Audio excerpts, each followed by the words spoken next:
In this video tutorial, you are going to have a complete rundown and beginner's guide of how to use Discord, not only for video games and gaming, but for just general communication and community. So first thing first, if you don't have a Discord account yet, the easiest way of doing that is going to a new browser tab, going to discord.com, and then here you will see the download button for your operating system. So for me, it will be Mac. For you, it might be Windows or PC, or you could even open Discord in your browser. That's the other good thing about Discord is I can click that link and open up my Discord account here within the browser. But we're going to show you how to download that for your operating system. Just click on the download button here. It'll download that. If it's on a Mac, it'll be a .dmg file. If it's on a Windows machine, it'll be a .exe file, and you can see it here in my browser, just like so. And then once you've done that, go ahead and click on it and install. It's very quick and very easy. And then you'll have the Discord app up and running. If you don't have an account yet, once you open the Discord app, there's a little button here that says register. Click on register like so. And then you just go through this and fill in all of the pertinent information. Your email, your display name, username. These are two different things. So just know this is what people are going to see you as. Like for me, I have it as my name, first and last name. And then username might be, like an old username you might use back in the day on Xbox or whatever you want it to be, right?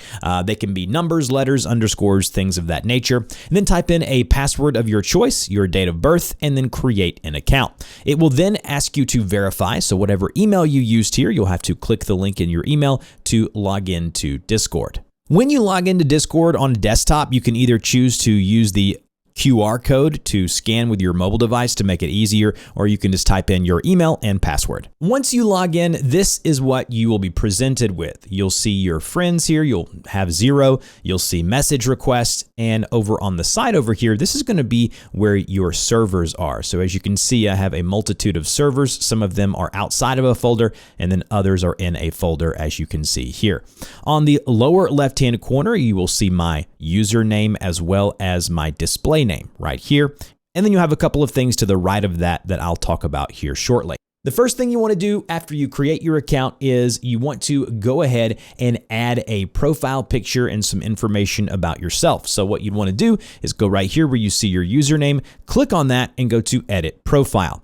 Once you go to edit profile, you can change your display name here. You can add some other information as you see. We can add widgets and avatar decoration. Don't really worry about that stuff right now. The only thing you want to take a look at is your name as well as your profile image and your banner. Now, as you can see, when I hover over banner, anything that has this logo here looks kind of like a quick Discord logo. That means that you have to have Nitro. Nitro is a paid service. So as you can see here under billing, Nitro comes with a bunch of options such as being able to add a banner and a bunch of other things that if you click on Nitro here, it will actually tell you the perks of what you get for each basic package of Nitro. But if you want my opinion, you don't need it, especially not when you're just getting started.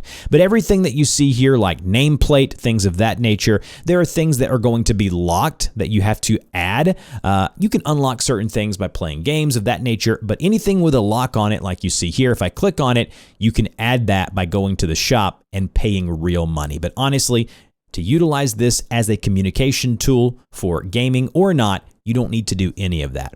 So just change your profile image by clicking that pencil icon there, and then you can go to change avatar. Click on change avatar. You can either choose a GIF, you can upload an image, or you can see your 6 most recent avatars here. If you want to have an animated avatar, you guessed it, you have to have the premium Nitro service as well. Once you've played around with your profile and you've made it look the way that you want, save it and you are good to go. Now, as far as the interface itself, I've already mentioned your servers are over on the left-hand side. Now, you haven't joined a server yet, but I will show you how to do so in a minute. You will also have your friends and message requests, as well as Nitro, Shop, and Quests. Don't worry about those unless you want to get into them. And then direct messages. Any messages that you have ongoing will show up here under direct messages. You can click the create message button here and actually choose a person to message, and then that will show up here under that running list until you X out of them. Over on your friends list here, you can see once they're your friends, you can see their name, you can see a button here to message them, and then you can see a more button to start a video or voice call, and then the ability ability to remove them as a friend altogether. Up on the top hand side under friends, you're going to see an all and a pending list. All is just a full list of your friends. Pending is going to be people who have requested to be a friend. And if you want, you just click the check mark here to accept them or the X to not accept them. If you want to add a friend, if they've given you their name, you can go to add friend. And then right here where it says enter username, you can go right here, type in that username, send friend request. Now let's talk about joining a server. Servers are one of the main features of Discord. So it may be a specific game Discord. It may be like for me, I have a podcast and I have a server that people who, want to pay to be a part of my premium mastermind group, they join me here on my back end of my Discord server. Whatever the case may be, you may want to have a server. Like I'm part of a few servers for some games as well as some AI tools. Again, whatever your interests are, I'm sure you can find a server for it. If you want to browse servers, you can go right here to Discover. It's this little button here. Click on Discover, and you will see a bunch of different servers that it thinks you might want to join. If you want to join any of those servers, then you would just go here. You would click on that server as I've done here. And then as you can see, if I X out of this here, I can go to the blue button at the very top that says Join Geometry Dash. But for the most part, when you're joining a Discord server, like I typed in Claude, which is an AI tool, and then I typed in Discord server, you can see the first thing that came up is the Claude community on Discord. These are going to be links that people can create from their servers and provide to you. So you may get a link in an email, through a message. You just click on that link, and if you have Discord installed, or you're logged in on the browser, it will take you to this page here where it says you've been invited to join whatever the server name is, tells you about the amount of members it has, and then you can either accept or you can click on no thanks. If you accept, as I'm doing here, you will go into what I call the onboarding phase where it lets you customize your experience, right? So I can say, hey, I'm using this feature and go through the process of doing all of this. Once you've gone through the onboarding, you are now a member of that server. Now, there may be some get started things that you may have to do, like right up here for this server. If I go to get started, a couple of things I need to do. Got to verify myself, check out the rules, introduce myself, and a couple other things. These are all a couple of clicks away, and then you are good to use the server. Here is the tutorial server that I've created just for you to get a look of what it looks like when you're inside of a server. When you're in a server, you'll see different chat channels. They'll either be text, forum channels, or audio channels, or even a stage channel. So text channels are just like this one here where it says general, where you can go and you can type the normal things here in chat, and you can chat back and forth with the people in a running list of a chat, right? That's very easy. A voice channel, it'll be notified with the little audio or voice icon here. As you can see, if I click on that and join that, you can see I am now a part of that voice channel. And as I'm speaking, you can see that it's showing up that I'm speaking in that voice channel. If you want to leave a voice channel, right here where it says voice connected, you can go right here, and all you have to do is click on this to disconnect, the little hang up button. And that points to my next thing that I want to talk about. How do you set up your microphone and your camera and your headphones within Discord? Very easy. Right here next to your name, once you're in a server, you will see a microphone icon, a output icon, and then user settings. If we go to user settings, and then we go to right here where it says experience, voice, and video, this is where you need to check and make sure that you have the correct microphone selected, the correct speaker or output selected, as well as video camera if you have one of those connected as well. So as you can see, if I go to camera, I would test the video that way. But under voice, which is the first option, my microphone, hit the drop down menu. I want my microphone to be my Rodecaster, which is my audio interface. And then I want my speaker to just be default or my AirPods, and you can select those as well. You can adjust the volume of your input right here, which is your microphone. And then you can adjust the volume of the output right here, which is whatever you choose to hear other folks in Discord. You can test that by clicking this button here, and you should be good to go. There's a couple of advanced features like voice isolation and things of that nature. If you want, you can go through here and select them if you want to sound a bit better. But if you have a decent microphone, none of these are necessary. If we scroll on down, it will take us to the camera feature here. If I go and select my camera, so I'll select this camera here, which is my cam link right here, which is where I want my camera to come from. I don't want any background, but you can choose a couple of backgrounds if you want. Normally they cost money or you have to join the Nitro program. And then you have a streaming option where you can actually go and stream stuff to people on Discord. That's getting into more of the advanced features, so we're going to just kind of stop right there.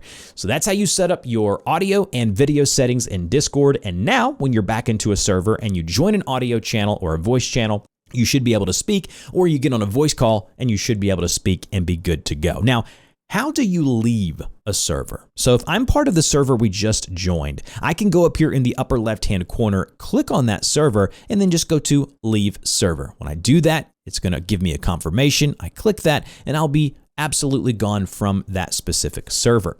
When you have multiple servers in the server rack over here, you can click and hold one and drag it to where you want it, or put it on top of another one to create a folder. So if you have a bunch of AI tools you're interested in, you can put those in one folder, video games in another. You get the point. And the last thing I want to talk about is notifications, privacy, and safety. So notifications are going to drive you insane on Discord, and you need to customize them to where you only get notified for exactly what you want to be notified for. Now, for specific servers like the one we just joined, I can right click on this here and I can mute the entire server. So if I go to mute server, I can mute that until I turn it back on and you will not see any notifications. But let's say you want to mute it for 24 hours or whatever it may be, you can choose your duration here. But underneath that, you'll see notification settings. If I go to notification settings, you can see that I have mine set to only at mentions. Now, at mentions include at everyone, right? So if people say at everyone or at here, you'll be, in which happens quite a bit, you'll be notified, right? So for me, I would say only at mentions and then suppress like at everyone, suppress all roles, go here and mute new events, things of that nature. And then you get it kind of tailored into only notifying you about things that you really need to respond to in a timely fashion, right? But I would go into notification settings here, and that's a server specific. Now, if you want it to be notification settings for your entirety of Discord, you go to your username here in the lower left-hand corner, click the gear icon under user settings and go to notifications. Under notifications, you can disable desktop notifications, which by the way, I would encourage you to do. And then right here where it says notify me when people I know start streaming. Again, you go through here and deselect the ones that you don't want to show up under notifications. Now, sounds, you're going to get completely tired of hearing that Discord sound. So right here where it says new message, you can just disable that. Incoming ring, I would leave that one on. That's when you're getting a call. But again, you can go through here, enable badges. It works very similar to notifications on your phone, but you want to tailor it to what you want to be notified for. Maybe you're not like me and you want to be notified about everything. We'll leave all of this on and you should be good to go. In conclusion, you don't need to pay anything to use Discord in its fullest capacity. There's a couple of bonus visual and cosmetic things that are good, but you are good to go. This is a great communication tool that is used not only for video games and communicating with people there, but outside of that as well. If you have any questions, I'll put some frequently asked questions in a pinned comment down below, as well as the ability for you to ask specific questions in that same comment section, and I will see you guys in the next video.